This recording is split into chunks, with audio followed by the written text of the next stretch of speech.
There may soon be an end to plastic pollution. Nearly 200 United Nations member states have signed a deal to develop a treaty to end the scourge. The new resolution addresses the full life cycle of plastic and is expected to be developed over the next 2 years. Christopher Chin is the Executive Director of the Center for Oceanic Awareness, Research and Education and joins me now from Brazzaville in the Republic of Congo for the latest. Christopher, thank you so much for your time. I know in our introduction we said there may soon be an end to plastic pollution, but that's probably trying to put a too positive a spin on just some kind of good news in the world context at the moment. But this really is good news, isn't it? Even though it will take quite a few years for it to come to fruition just yet. It absolutely will take some time, but this resolution is quite ambitious. It seeks to hash out the terms of a treaty within the next 2 years. So that is ambitious, but we've been building up to this for many years. So it is something that we're excited about. It does, as you mentioned, address the entire life cycle of plastic. So this is something that we're excited about and believe that it will make a difference. We believe that the world is going to change and that some amazing work was done here this past week at the United Nations Environment Assembly. Now, this decision or this news comes just 10 days after, I spoke to the Organization for Economic Cooperation and Development about 10 days ago or just over a week ago when they released their survey that found that less than 10% of the plastic used across the world is actually being recycled. And in fact, the use of plastics has doubled in the last 20 years. This treaty cannot come soon enough. How dire is the situation at the moment? It is absolutely dire. As you mentioned, very little plastic is being recycled. Very little plastic is actually recyclable in the common infrastructure. And plastic production is expected to increase and increase rapidly. So this is something that we need to do, something that we needed to do years ago. But it has taken a while to get up to speed and to convince everybody that it needs convincing. And it's something that is finally underway. And we scored a really big win this week.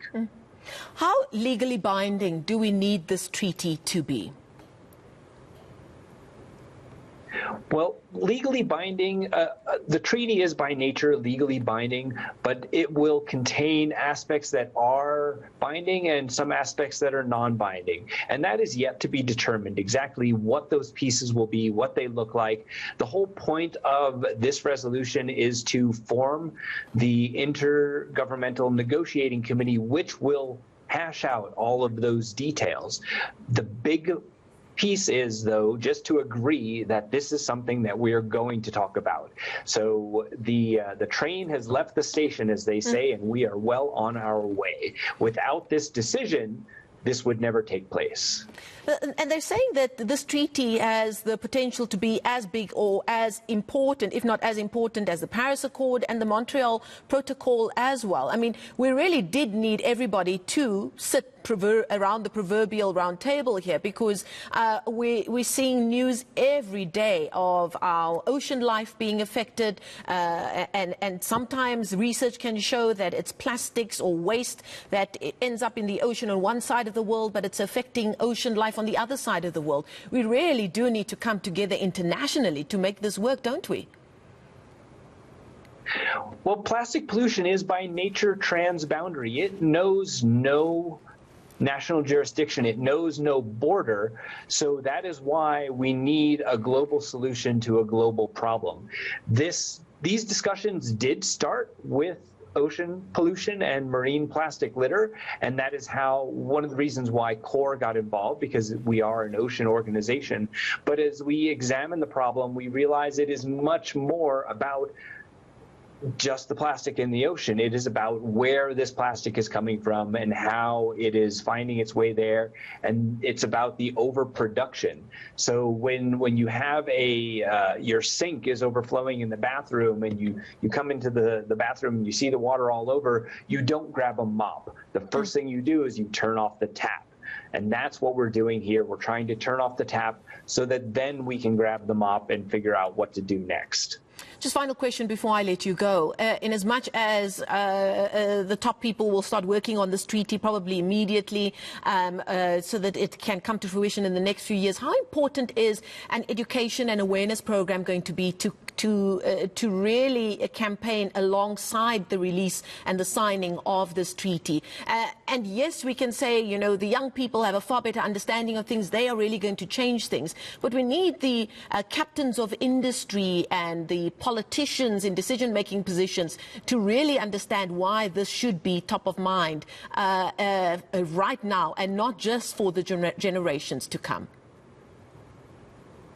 Education and awareness is critical to this, but if we look at any large piece of legislation or any large movement that shifts the way we think about things, that process in itself is an educational forum.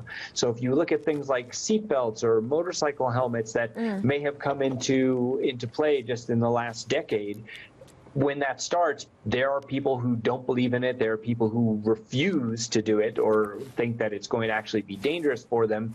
And as we debate this and as we discuss it and as it's developed, people learn more and then people understand more. So this is something that education is going to go hand in hand with this, and it's something that we can't ignore. It's everywhere. Plastic litter is in the streets, it's in our streams, it's in the air we breathe and the food that we eat. It's not something that is going to go away unless we take a big bite out of production. That's where we're going to leave it with you. Thank you so much. I'm sure we'll talk to you again. This is going to be some important work that you and the colleagues in your sphere have to do over the next few years. Christopher Chin there, he is the Executive Director of the Center for Oceanic Awareness, Research and Education, joining us there live from Brazzaville in the Republic of the Congo.